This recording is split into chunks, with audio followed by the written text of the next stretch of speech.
ಹಾಗೆ ಈ ಮನಸ್ಸು ಅಂತಕ್ಕಂಥದ್ದು ಈ ರೀತಿಯಾಗಿ ದುರ್ಬಲಗೊಳ್ಳೋದಕ್ಕೆ ದುರ್ಬಲವಾದ ಚಿಂತನೆಗಳು, ದುರ್ಬಲವಾದ ಆಹಾರ, ದುರ್ಬಲವಾದ ಸನ್ನಿವೇಶಗಳನ್ನು ನಾವು ನಿರ್ಮಾಣ ಮಾಡಿಕೊಳ್ತಕ್ಕೆ ಕಾರಣ. ಆದರೆ ಅದನ್ನು ಶಕ್ತಿಯುತವನ್ನಾಗಿ ಮಾಡಿಕೊಳ್ಳೋದಕ್ಕೆ ಬೇಕಂತ ಒಂದು ವಾತಾವರಣ, ಶಕ್ತಿಯುತವಾದಂಥ ಚಿಂತನೆಗಳು, ಅವುಗಳನ್ನು ನಾವು ಮಾಡಿದರೆ ಏನಾಗುತ್ತೆ ಪರಿಣಾಮ ಅಂತಂದರೆ ಖಂಡಿತವಾಗಿಯೂ ಆ ಮನುಷ್ಯನಿಗೆ ಬೇರೆ ಇನ್ಯಾವುದರ ಅವಶ್ಯಕತೆಯೂ ಬರುವುದಿಲ್ಲ.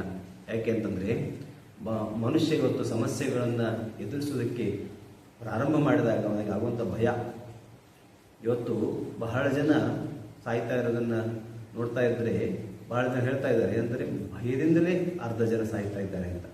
ಅದಕ್ಕೆ ಒಂದು ತಮಾಷೆ ನನಗೆ ನೆನಪಾಗ್ತಾ ಇದೆ. ಒಮ್ಮೆ ಯಮ ತನ್ನ ದೂತರನ್ನು ಭೂಲೋಕಕ್ಕೆ ಕಳಿಸಿದನು.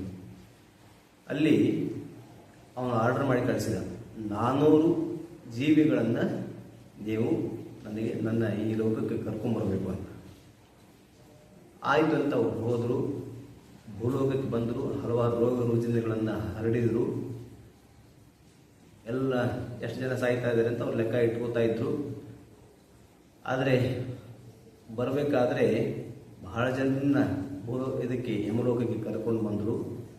ಯಮ ಕೇಳಿದ, ನಾನು ಹೇಳಿದ ನಿಮಗೆ 400 ಜನರನ್ನ ಜೀವಿಗಳನ್ನು ಮಾತ್ರ ತೆಗೆದುಕೊಂಡು ಬಂದಿ ಅಂತ ಹೇಳಿದ್ದೆ, ನೀವು 800 ಜೀವಿಗಳನ್ನು ತಂದಿದ್ರಲ್ಲ ಯಾಕೆ ಅಂತ, ನನ್ನ ಆದೇಶವನ್ನು ಪಾಲನೆ ಮಾಡಲಿಲ್ಲ ಯಾಕೆ ಅಂತ ಅವನು ಕೇಳಿದಾಗ ಅವನ ದೂತರು ಹೇಳಿದ್ರಂತೆ, ನಾವು 400 ಜನರನ್ನೇ ತರಬೇಕು ಅಂತ ಪ್ರಯತ್ನ ಮಾಡಿದ್ವಿ, ಅದಕ್ಕೆ ರೋಗ ರುಜಿನ ನಾವು ಹಬ್ಬಿಸಿದ್ದೀವಿ, ಆದರೆ ಇನ್ನು 400 ಜನ ಭಯದಿಂದಲೇ ಅವರೇ ಸತ್ತುಬಿಟ್ರು, ಅದಕ್ಕೆ ಅವ್ರನ್ನೂ ತಂದಿದ್ದೀವಿ ಅಂತ. ಹೀಗೆ ಸಹಜವಾಗಿ ಸಾಯುವಂಥದ್ದಿದ್ದರೆ ಭಯದಿಂದ ಸಾಯುವಂಥವರು ಅದರಷ್ಟೇ ಸಂಖ್ಯೆಯಲ್ಲಿದ್ದಾರೆ. ಆದ್ದರಿಂದ ಮೃತ್ಯು ಭಯವನ್ನು ಮೀರಿ ನಿಲ್ಲುವಂಥ ಉಪನಿಷತ್ ಸಂದೇಶ ನಿರ್ಭೀತಿ. ವಿವೇಕಾನಂದ ಹೇಳಿದ್ರಲ್ಲ, ಇಡೀ ಉಪನಿಷತ್ತಿನ ಪ್ರತಿಯೊಂದು ಪುಟಗಳಲ್ಲೂ ನಮಗೆ ಸಿಗುವಂಥ ಸಂದೇಶ ಏನಂತಂದರೆ ಅಭಿಹಿ. ಈ ಅಭಿ ಮಂತ್ರವನ್ನು ಹೇಳಿದಂಥ ಏಕೈಕ ಧರ್ಮ, ಹಿಂದೂ ಧರ್ಮ, ಏಕೈಕ ಗ್ರಂಥಗಳು ಯಾವಂತಂದರೆ ಆ ಉಪನಿಷತ್ತುಗಳನ್ನು ಸಾರಿದರು. ಆ ಉಪನಿಷತ್ತುಗಳ ಪ್ರಣೀತವಾದಂಥ ವಿದ್ಯೆಯನ್ನು ನಾವೇನಾದರೂ ಇವತ್ತು ಎಲ್ಲರಿಗೂ ಹೇಳಿದರೆ, ಆ ಅದ್ವೈತ ಭಾವನೆಯನ್ನು ಹೇಳಿದರೆ, ನಾವು ಖಂಡಿತವಾಗಿಯೂ ಸಾವು ನೋವುಗಳಿಗೆ ಹೆದರುವಂಥದ್ದಲ್ಲ, ಅವುಗಳನ್ನು ಮೆಟ್ಟಿ ನಿಲ್ಲುವಂಥ ಸಾಮರ್ಥ್ಯ ಪ್ರತಿಯೊಬ್ಬನನ್ನು ಬರ್ತಾ ಇತ್ತು ಅಂತ ಸ್ವತಃ ಸ್ವಾಮಿ ವಿವೇಕಾನಂದರ ಮಾತುಗಳು.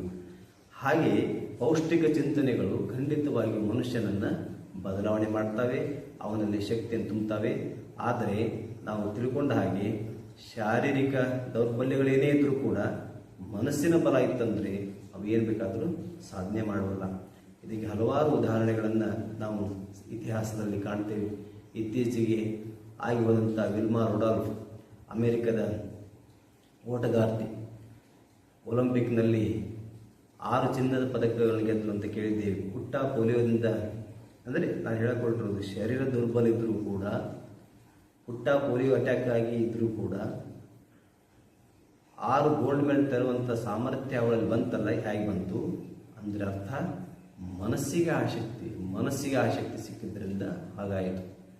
ಇತ್ತೀಚೆಗೆ ನಾವೆಲ್ಲರೂ ಕೇಳಿದಂಥ ಅರುಣಿಮಾ ಸಿನ್ಹಾ, ಅವಳು ಕೂಡ ತನ್ನ ಕಾಲೇ ಕಟ್ಟಾಗಿ ಹೋದರೂ ಕೂಡ ಆರ್ಟಿಫಿಷಿಯಲ್ ಕಾಲ ಹಾಕ್ಕೊಂಡು ಹಿಮಾಲಯ ಪರ್ವತ ಏರೋದಂತಂದರೆ ಅದು ನಾವೆಲ್ಲ ಊಹಿಸ್ಕೊಳ್ಳೋಕ್ಕೂ ಸಾಧ್ಯ ಇಲ್ಲ.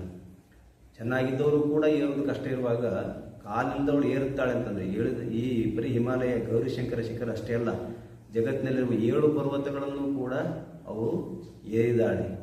ಆ ಏರಬೇಕು ಅನ್ನೋ ಹುಮ್ಮಸ್ಸು, ಅದೆಲ್ಲ ಶಕ್ತಿ ಬಂದದ್ದು ಹೇಗೆ? ಅವಳು ಮನಸ್ಸಿಗೆ. ಇಲ್ಲಿ ನಮ್ಗೆ ಗೊತ್ತಾಗುತ್ತೆ ಮನೋಬಲವೇ ಮಹಾಬಲ.